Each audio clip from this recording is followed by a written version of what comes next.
Ya, hasil survei lembaga Manilka Research and Consulting menempatkan calon petahana Gubernur DKI Jakarta, Basuki Cahayapurnama, berada di urutan pertama tingkat elektabilitas, yakni 43,6%. Hasil survei paket kandidat, Basuki dan Jarot, serta Risma dan Sandiaga Uno memiliki hasil yang sama, yaitu 20,9%.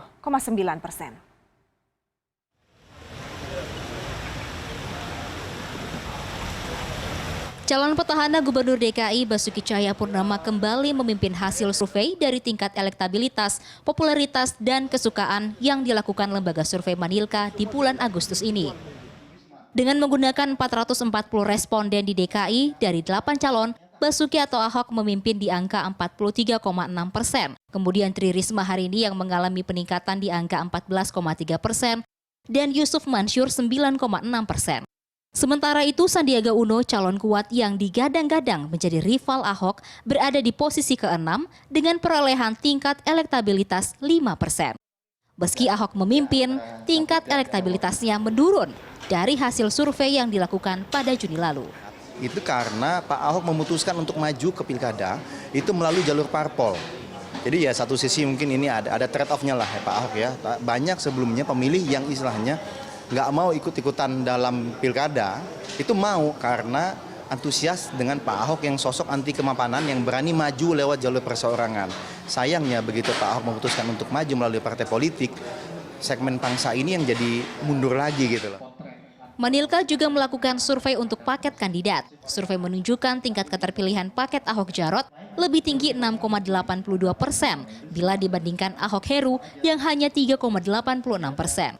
Selain itu, bila disandingkan pasangan Ahok Jarot dengan Risma Sandiaga Uno, hasil surveinya pun menjadi seimbang, yaitu 20,9%.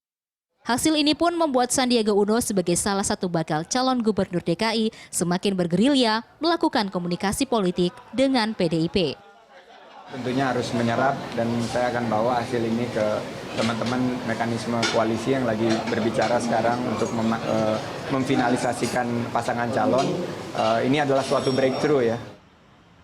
Survei Manilka yang dirilis menunjukkan sosok gubernur yang jujur dan bersih serta merakyat masih menjadi kriteria utama gubernur yang diinginkan warga DKI Jakarta.